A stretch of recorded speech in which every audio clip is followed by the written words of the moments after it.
ಪಾಪ ಆ ಹುಡುಗ ಅವ್ನಿಗೆ 500 ರೂಪಾಯಿ 1000 ರೂಪಾಯಿ ಸಿಕ್ಕಿದ್ರೆ ಧರ್ಮಸ್ಥಳಕ್ಕೆ ಬರೋದಂತೆ, ಬಂದು ಅಲ್ಲಿ ಊಟ ಮಾಡ್ಕೊಂಡು 1 ದಿನ 2 ದಿನ ಆ ಮಠದಲ್ಲಿ ಎದ್ಬಿಟ್ಟು ಅವನು ಪ್ರಸಾದ ತಗೊಂಡು ಮಿಕ್ಕಿದ್ದು ದುಡ್ಡನ್ನು ಗೋಲ್ಕಕ್ಕೆ ಹಾಕಿ ವಾಪಸ್ ಊರಿಗೆ ಹೋಗ್ತೀನಂತೆ. ಇದು ಆತನ ಅಭ್ಯಾಸನೋ ಚಟನೋ ಅಂತಲೋ ಹೇಳ್ಬೋದು ನಾವು. ಆಯಿತು, ನಾವೆಲ್ಲ ವೈಚಾರಿಕವಾಗಿ ಆಲೋಚನೆ ಮಾಡ್ತೀವಿ, ನಾವೆಲ್ಲ ದೇವರು ಧರ್ಮ ಇಂಥದನ್ನೆಲ್ಲ ವೈಚಾರಿಕವಾಗಿ ನೋಡ್ತೀವಿ, ಕೆಲವರು ಭಕ್ತಿಯಿಂದ ನೋಡ್ತಾರೆ, ಅದು ಅವರವ್ರಿಗೆ ಬಿಟ್ಟ ವಿಚಾರ.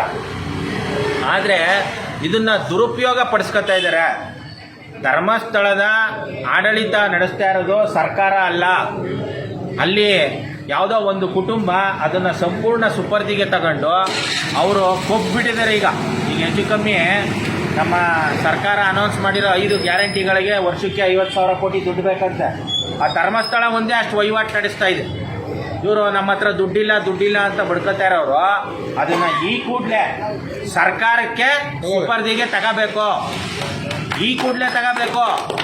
ಇವರೇನು ಬೆಳಿಗ್ಗೆ ಎದ್ದರೆ ನಮಗೆ ನಾವು ಹಾಲೊಂದು ರೇಟಲ್ಲಿ ಜಾಸ್ತಿ ಮಾಡ್ತೀವಿ, ಪೆಟ್ರೋಲಲ್ಲಿ ಜಾಸ್ತಿ ಮಾಡ್ತೀವಿ ಅಂದ್ಬಿಟ್ಟು ಮತ್ತೆ ತಿರ್ಗಾ ನಮಗೆ ಟ್ಯಾಕ್ಸನ್ನು ಜಾಸ್ತಿ ಮಾಡೋ ಬದಲು ಧರ್ಮಸ್ಥಳನ ಇವ್ರು ತೆಕ್ಕೆಗೆ ತಗೊಳ್ಳಿ. ಅದೇ ರೀತಿ ವೈಜ್ಞಾನಿಕ ಸಂಶೋಧನಾ ಪರಿಷತ್ತು ಹೇಳೋ ಥರ ಮಸೀದಿ ಯಾವ್ದಾರ ಆದಾಯ ಇದ್ರೆ ಅದನ್ನು ತಗೊಳ್ಳಿ, ಚರ್ಚ್ ಯಾವ್ದಾರ ಆದಾಯ ಇದ್ರೆ ಅದನ್ನು ತಗೊಳ್ಳಿ. ಇವ್ರಿಗೆ ಆದಾಯ ಯಾಕೆ ಬೇಕು? ನಾವು ಧರ್ಮ ಮಾಡ್ತೀವಿ, ನಾವು ದೇವ್ರ ಸೇವೆ ಮಾಡ್ತೀವಿ ಅನ್ನೋರಿಗೆ ಆಡಂಬರದ ಜೀವನ ಯಾಕೆ ಬೇಕು? ದುಡ್ಡು ಯಾಕೆ ಬೇಕು ಇವ್ರಿಗೆ? ನಾವು ಆದರೆ ಸಾಮಾನ್ಯರು ನಮಗೆಲ್ಲ ಬೇಕು, ಮನೆ ಬೇಕು, ಕಾರ್ ಬೇಕು, ಬಂಗ್ಲೆ ಬೇಕು, ನಮಗೆಲ್ಲ ವ್ಯವಸ್ಥೆನೂ ಬೇಕು, ನಮಗೆ ದುಡ್ಡು ಬೇಕು. ಇವ್ರಿಗೆ ಯಾಕೆ ಬೇಕು ದುಡ್ಡು? ಹಾಗಾಗಿ ಸೌಜನ್ಯ ಪ್ರಕರಣದಲ್ಲಿ ಯಾರು ಆರೋಪಿಗಳು ಅಂತ ಎಲ್ರಿಗೂ ಗೊತ್ತು, ಆದರೆ ಅವರನ್ನು ಹಿಡಿತಾ ಇಲ್ಲ. ಕಾರಣ ಏನು ಅಂತಂದರೆ ಅವರು ಕೊಬ್ಬಿರುವಂಥವ್ರು.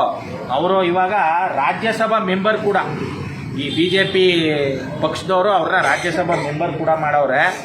ಇಂಥ ಒಂದು ಬಲಿಷ್ಠವಾದ ವ್ಯಕ್ತಿನ ಇವ್ರು ನಾವು ಹೆಂಗೆ ಪ್ರಶ್ನೆ ಮಾಡೋದು, ಹೆಂಗೆ ಅರೆಸ್ಟ್ ಮಾಡೋದು, ಹೆಂಗೆ ಹೇಳೋದು?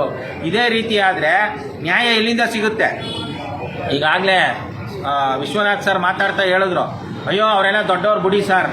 ಯಾವುದ್ರಲ್ಲಿ ದೊಡ್ಡವರು? ಈ ಥರ ಕಚಡ ಕೆಲಸ ಮಾಡೋದ್ರಲ್ಲಿ ದೊಡ್ಡವರು ಇವರೆಲ್ಲ. ಹಾಗಾಗಿ ನಾವು ಇವತ್ತು ಏನು ಸಾಂಕೇತಿಕವಾಗಿ ಮಂಡ್ಯ ಡಿಸ್ಟಿಕ್ ಪರವಾಗಿ ಇವತ್ತು ಧ್ವನಿ ಎತ್ತಿದ್ದೀವಿ, ಇದನ್ನು ನಾವು ಯಾವ ಕಾರಣಕ್ಕೂ ಇಲ್ಲಿಗೇ ಕೈ ಬಿಡಲ್ಲ. ಧರ್ಮಸ್ಥಳದ ಜೊತೆಗೆ ಯಾವುದೆಲ್ಲ ಆದಾಯ ಬರ್ತಾ ಇದೆಯೋ ಈ ಸಂಸ್ಥೆಗಳು ಸರ್ಕಾರದ ವಶಕ್ಕೆ ಹೋಗಬೇಕು.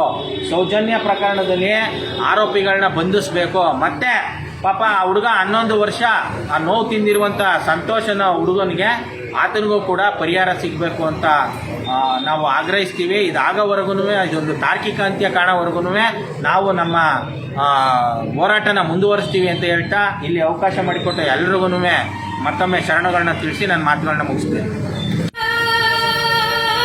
ಅಪರಿಮಿತದ ಕತ್ತಲೆಯೊಳಗ ವಿಪರೀತದ ಬೆಳಕ, ಅಪರಿಮಿತದ ಕತ್ತಲೆಯೊಳಗ ವಿಪರೀತದ ಬೆಳಕ.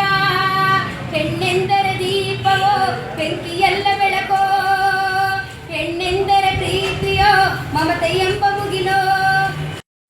ಉಂಟಾಗಬೇಕು ಅಂತ ನನಗೂ ಅನ್ಸುತ್ತೆ ನಿಜ. ಆದರೆ ಈ ದೇಶದಲ್ಲಿ ನ್ಯಾಯಾಲಯ ಅಂತಿದೆ, ಸರ್ಕಾರಗಳಿವೆ. ಆದರೆ ನೀನು ಅದೇ ತಾನೇ